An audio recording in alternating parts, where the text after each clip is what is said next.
nako, G-boy. Ano ba talagang pumasok sa kukote mo? Bakit mo naman kinalbo yung kilay ng kalaro mo? Sorry na po talaga, Mams. Gusto ko na naman po talaga siyang tulungan eh.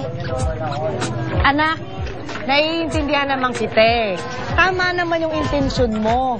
Pero may mga bagay talaga, anak, na hindi mo dapat pinakikialaman. Tulad na lang ng kilay ng ibang tao. Naiintindihan mo ba, G-boy? Opo, hindi na po mauulit. Alam ko naman po talagang mali ang ginawa ko. Napaaway pa po tuloy kayo dahil sa akin. Wala yun. Ox na ox lang yun. Kakayanin ko lahat ng tadyak, sabunot, galos, kahit kagat. Haharapin ko lahat. Basta may pagtanggol kita, hindi ako papayag na may manakit sa'yo. Ako ang moms mo. Ang bahala sa'yo, na. Basta please, huwag mo nang ulitin yon, ha? At saka huwag mo nang kukunin yung tiyanay ko. Ikaw talaga ilang araw ko nang hinahanap. Di ko tuloy mabunot yung buhok ko sa kilikili. Ikaw palang may kagagawan eh. Masakit po ba, Man? Hindi naman. Sa umpisa lang. Update. Tapos masasanay ka rin. Hindi po yun. Yung kagat sa inyo yung nanay ni Bekbek. Ito? Wala to. Maliit lang kumpara dun sa tadyak, sa bunot, at saka yung sipa na ginawa ko sa kanya. Nakita mo, di ba? Opo, alam niyo po, ang galing niyo nga po kanina eh. Talaga? Para kayo si Dana sa lakas. Wow! Paglaki ko, alam ko na kung sino tutularin ko. Ako, anak. Ay, hindi po. Si Darna! galing na. Yasmin! Yasmin! Yasmin! Patuloy lang sa panonood? Walang dumating? Ate naman, ano po bang gusto niyong gawin ko? Magpa-welcome home party po ako? Hindi naman po kayo baliktayan, di ba? Umuwi din naman po kayo dito gabi-gabi.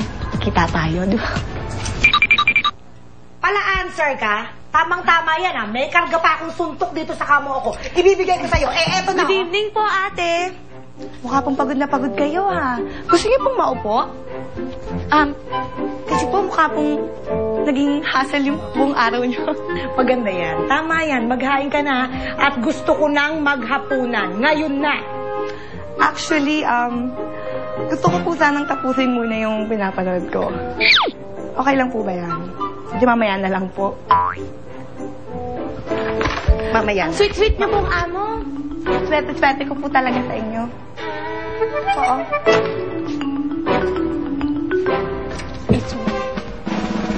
Bilisan mo, nagugutom na ako. Maawa ka naman. Ate, Oh, lovely. kasama ba si Joe? Hindi.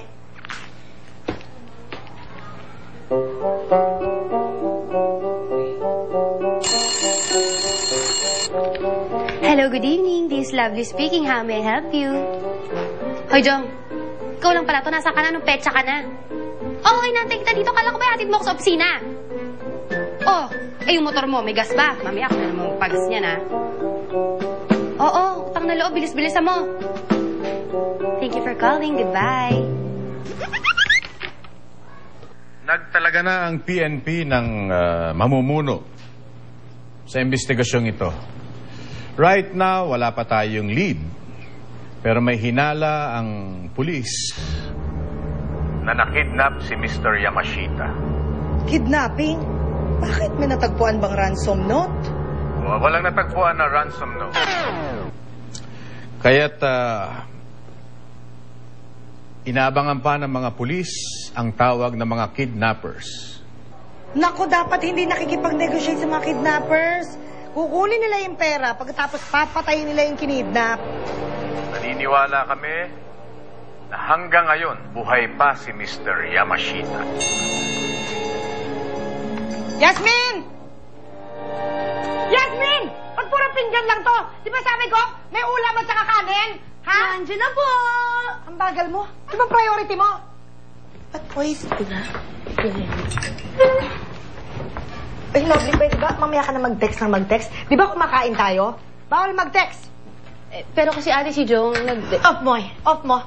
Si ano nga? Patayin mo. Patayin mo nga eh. Ito na po. Bakit tunog ng tunog? Patayin mo nga yung cellphone na yan. Bakit ba yung tunog?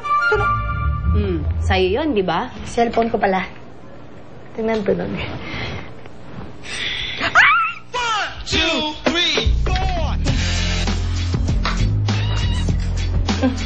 Ate? Ate?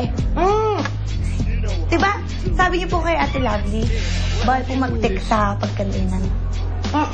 Yes. Ba't nagte-text po kayo? Bakit? Masama? Pero sabi ko nga po, pag kayo po, pwede po kayo mag-text na mag-text kahit wag na lang po kayo kumain. Hindi mi galit sa'yo. Naging busy lang ng konti. Je.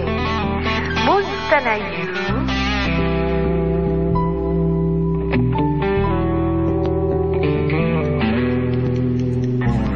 How's na you? O work pa you? Work pa din ni po. Cause overtime ni. Ay, wawa naman ni. Sana kasama ni you.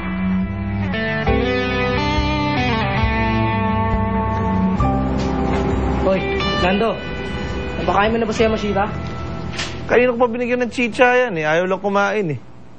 Ang mabuti pa, kanina pa daldal ng daldal yan eh. Ngayon lang tumahimik yan eh. Pero kung ako sa'yo, lagyan mo na ng busal yung bibig niyan para tumahimik. Text mo na si boss. Naghihintay na ng report natin yun. Sige, ako na bahala. Boss, nalipat na namin ng location si Yamashita. Nandito sa warehouse sa May Cavite. Liblib ang lugar. Text na lang po. K, ingat po you always. Yamashita? Liblib na lugar? Warehouse? Kidnapper ang textmate ko!